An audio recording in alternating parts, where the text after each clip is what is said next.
परिचय। आमतौर पर आंकड़े तालिका के रूप में भी दिखाए जा सकते हैं। आंकड़ों का सचित्र प्रस्तुतिकरण आलेख कहलाता है। इस अध्याय में हम आयत चित्र और रेखा आलेख के बारे में पढ़ेंगे। आलेख को अच्छी तरह से समझाने के लिए समाचार चैनल और पत्रिकाएं आलेख का उपयोग करती हैं। आलेख से बड़ी आसानी से समझा जा सकता है। ये पाई चार्ट है जिसमें एक पत्रिका की दुनिया भर के विभिन्न देशों में बिक्री की तुलना की गई है। इस तरह हम देखते हैं कि आलेख हमारे जीवन में कितनी अहम भूमिका निभाते हैं।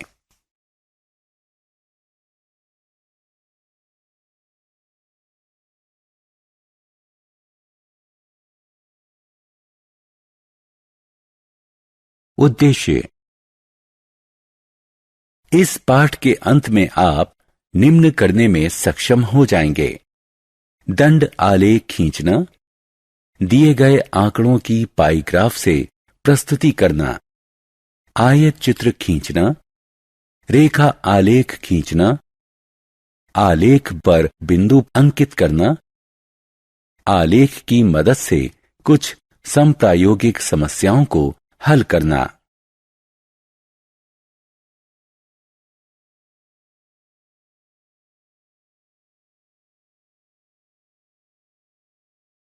आलेख प्रस्तुति। दंड आलेख। यहां सांख्यिकी आंकड़ों को सचित्र, समान चौड़ाई वाले कई ऊर्ध्वाधर या क्षैतिज आयताकार स्तंभ जो एक दूसरे से समान अंतर पर हैं के द्वारा दिखाया गया है। स्तंभ आलेख में तिमाही, छमाही और सालाना परीक्षाओं में दिव्या की उपलब्धि दिखाई गई है। इससे हमें साल भर की उपलब्धि की तुलना करने में मदद मिलती है। उपरोक्त आलेख से हमें मालूम हुआ कि दिव्या के कुल प्राप्तांक में बढ़ोतरी हो रही है, जिससे पढ़ाई में उसकी प्रगति पता चलती है। दंड आलेख दोहरे भी हो सकते हैं। इस आलेख से हमें 4 तरह के पटाखों की 2 दिन में हुई बिक्री का तुलनात्मक विवरण मिलता है। उपरोक्त आलेखों में पहला आलेख एक छात्रा की 3 परीक्षाओं की तुलना दिखाता है। दूसरा आलेख 2 दिन में हुई 4 तरह के पटाखों की बिक्री दिखाता है।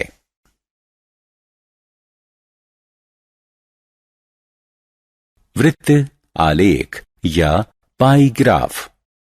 वृत्त आलेख का उपयोग किसी भी समूचे वृत्त के हिस्सों की तुलना के लिए किया जाता है। समूचा दिखाने वाला वृत्त आलेख या पाई ग्राफ कहलाता है। 2008 के दिसंबर महीने में रामू ने अपना मासिक वेतन 7,200 रुपए विभिन्न वस्तुओं पर खर्च किया। आयत चित्र। आयत चित्र आवृत्ति वितरण की रेखा चित्रीय प्रस्तुति है, जिसे आयतों के रूप में दिखाया गया है, जिसमें आधार पर कक्षा अंतराल हैं और ऊंचाइयां आवृत्तियों के अनुपात में इस प्रकार दिखाई गई हैं कि किन्हीं 2 आयतों के बीच कोई दूरी नहीं है। नीचे दिखाई गई तालिका में एक प्रवेश परीक्षा में 100 छात्रों के प्राप्तांक बताए गए हैं।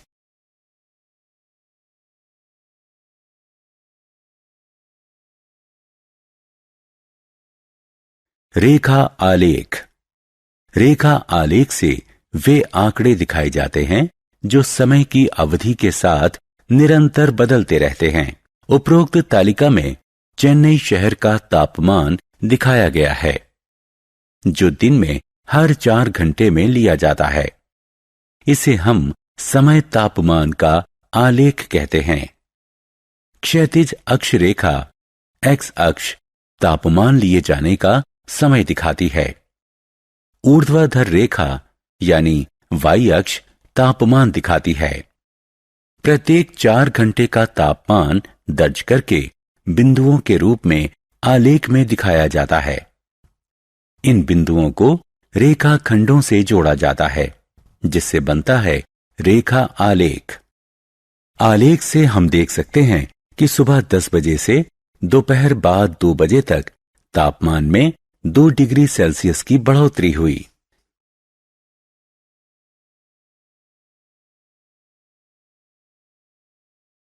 उदाहरण, यह एक साइकिल सवार का स्थिति समय आलेख है। आलेख में उन पलों का समय दिखाया गया है जब साइकिल सवार ने अनदेखी होने पर अपनी गति बदल दी। आलेख देखकर हम उस एक पल में साइकिल सवार की स्थिति का पता लगा सकते हैं। किस समय वो किस जगह पर किस गति से जा रहा था, उसने कितनी दूरी तय की, यहां तक कि वो किस दिशा में गया। इस तरह खंड ए बी से हमें पता चलता है कि साइकिल सवार ने 5 मीटर प्रति सेकंड की गति से 20 सेकंड में 100 मीटर की दूरी तय की। खंड बीसी से पता चलता है कि साइकिल सवार 100 मीटर का फासला तय करने के बाद रुका। खंड सीडी में हम देखते हैं कि साइकिल सवार और तेज गति से आगे बढ़ा और 20 सेकंड में उसने 200 मीटर की दूरी तय कर ली। इसका अर्थ ये हुआ कि वो 10 मीटर प्रति सेकंड की रफ्तार से जा रहा था। खंड डी ई में हम पाते हैं कि साइकिल सवार 20 सेकंड के लिए रुका और खंड ई एफ से पता चलता है कि साइकिल सवार मुड़ा और 20 सेकंड बाद उसी जगह पहुंच गया जहां से उसने यात्रा शुरू की थी। वो 15 मीटर प्रति सेकंड की निरंतर गति से साइकिल चला रहा था।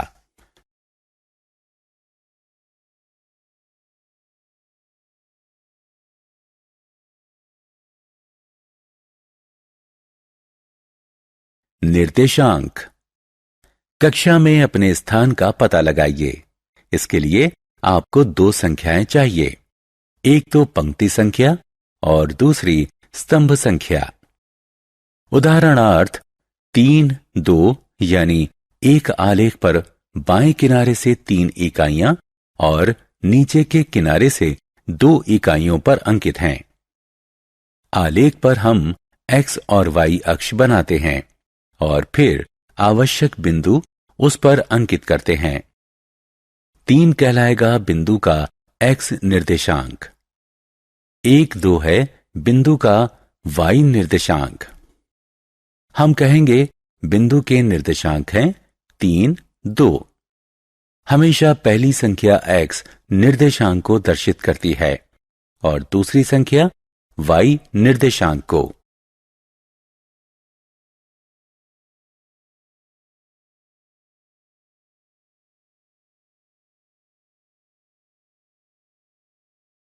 उदाहरण, आलेख शीट पर बिंदु 4, 5 अंकित करें।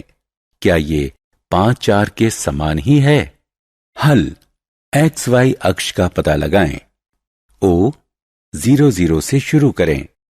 पहले 4 इकाइयां दाएं ओर चलें, फिर 5 इकाइयां ऊपर की ओर। हम बिंदु 4, 5 पर पहुंच गए। आलेख पर बिंदु 4, 5 और 5, 4 भिन्न बिंदु हैं। रेखा आलेख। एक आलेख में जो कि अंकित बिंदुओं को एक रेखा में मिलाते हुए तैयार किया जाता है, रैखिक आलेख कहलाता है। अनुप्रायोगिक समस्याएं। दैनिक जीवन में हम सुनते रहते हैं कि विश्व में ईंधन की कीमतें बढ़ने से पेट्रोल की कीमत बढ़ जाती है। अगर पेट्रोल का उपयोग कम किया जाए तो बिल की राशि भी कम रहेगी। इसका अर्थ हुआ कि एक मात्रा का दूसरी मात्रा पर असर पड़ता है। पेट्रोल का बिल पेट्रोल की मात्रा पर निर्भर है। हम कहेंगे कि पेट्रोल की मात्रा स्वतंत्र चर है और पेट्रोल बिल की राशि उसका आश्रित चर है। ऐसी राशियों के संबंध को हम आलेख द्वारा भी प्रदर्शित कर सकते हैं। उदाहरण, मात्रा तथा मूल्य। नीचे दी गई तालिका चावल और उसके मूल्य की मात्रा बताती है। ये आंकड़े दिखाने के लिए आलेख तैयार करें। चावल की किलोग्राम संख्या को x अक्ष यानी क्षैतिज अक्ष पर एक इकाई बराबर 5 किलोग्राम से चिन्हित कीजिए। चावल के मूल्य को वाई अक्ष यानी ऊर्ध्वाधर अक्ष पर एक इकाई बराबर 100 रुपए से चिन्हित कीजिए। बिंदुओं को अंकित करें। 10 300, 15 450, 20 600 और 25 750। बिंदुओं को जोड़ें। आलेख मूल के बीच से गुजरेगा। मान लीजिए हम 17 किलोग्राम चावल का मूल्य जानना चाहते हैं, तो क्षैतिज अक्ष पर 17 ढूंढें, फिर 17 से गुजरते ऊर्ध्वाधर अक्ष का अनुसरण करें जब तक कि वो आलेख P पर ना मिल जाए। P से एक क्षैतिज रेखा लें और 475 पर ऊर्ध्वाधर अक्ष से जोड़ दें। ये मिलन बिंदु 17 475 आपका उत्तर है। ये एक ऐसी परिस्थिति का आलेख है जिसमें दो राशियां समानुपात में हैं। ये आलेख हमेशा रैखिक ही होगा। उदाहरण, मूल और साधारण ब्याज। एक बैंक वरिष्ठ नागरिकों को उनकी जमा राशि पर 11% साधारण ब्याज देता है। जमा राशि और उस पर अर्जित ब्याज के बीच संबंध दिखाने वाला आलेख बनाएं। 500 रुपए के निवेश पर मिलने वाला वार्षिक ब्याज। 88 रुपए वार्षिक साधारण ब्याज अर्जित करने के लिए आपको कितना निवेश करना होगा? हल।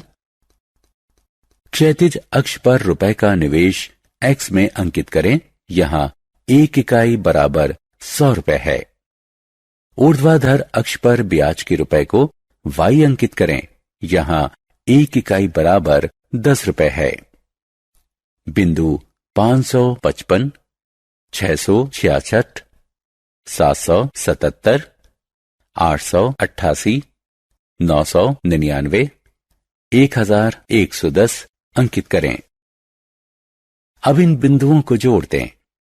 500 रुपए x अक्ष पर हमें मिलेगा 55 रुपए ब्याज y अक्ष पर। y अक्ष पर 88 रुपए होने पर जमा राशि होगी 800 रुपए x अक्ष पर। उदाहरण, समय और दूरी। अक्षय किसी कार को लगातार 40 किलोमीटर प्रति घंटा की रफ्तार से चला सकता है। इस स्थिति के लिए समय दूरी आलेख बनाएं। इससे पता लगाएं 160 किलोमीटर की दूरी तय करने में अक्षय ने कितना समय लिया। 2.5 घंटे में अक्षय ने कितनी दूरी तय की। हल। इन राशियों से हमें निम्न तालिका प्राप्त होती है। पैमाना x अक्ष 1 इकाई बराबर 1 घंटा, y अक्ष 1 इकाई बराबर 40 किलोमीटर। क्षैतिज अक्ष समय दर्शाते हैं। ऊर्ध्वाधर अक्ष दूरी दर्शाते हैं। 1 40, 2 80, 3 120, 4 160 तथा 5 200 बिंदुओं को अंकित कीजिए। बिंदुओं को मिलाइए, हमें एक रैखिक आलेख प्राप्त होता है। ऊर्ध्वाधर अक्ष पर 160 किलोमीटर क्षैतिज अक्ष के 4 घंटे के अनुपात में है। क्षैतिज अक्ष का 2.5 घंटा ऊर्ध्वाधर अक्ष के 100 किलोमीटर के अनुपात में है। इसलिए 160 किलोमीटर की दूरी अक्षय ने 4 घंटे में तय की और 2.5 घंटे में वो 100 किलोमीटर की दूरी तय कर सकेगा। सारांश। आइए हमने जो कुछ सीखा है उसे संक्षेप में दोहराएं। आंकड़ों की सचित्र प्रस्तुति आलेख कहलाती है। दंड आलेख का उपयोग श्रेणियों के बीच तुलना के लिए किया जाता है। किसी समूचे के हिस्सों की तुलना करने के लिए वृत्त आलेख पाई ग्राफ का उपयोग किया जाता है। आयत चित्र लगातार अंतराल वाले आंकड़ों के लिए दंड आलेख होता है। रेखा आलेख में वो आंकड़े दिखाए जाते हैं जो समय के साथ बदलते रहते हैं। अंकित बिंदुओं को मिलाने पर प्राप्त आलेख एक सरल रेखा होती है। आलेख पर एक बिंदु अंकित करने के लिए हमें x और y निर्देशांकों की जरूरत पड़ती है। हम रेखा आलेख के माध्यम से समानुपात दिखा सकते हैं।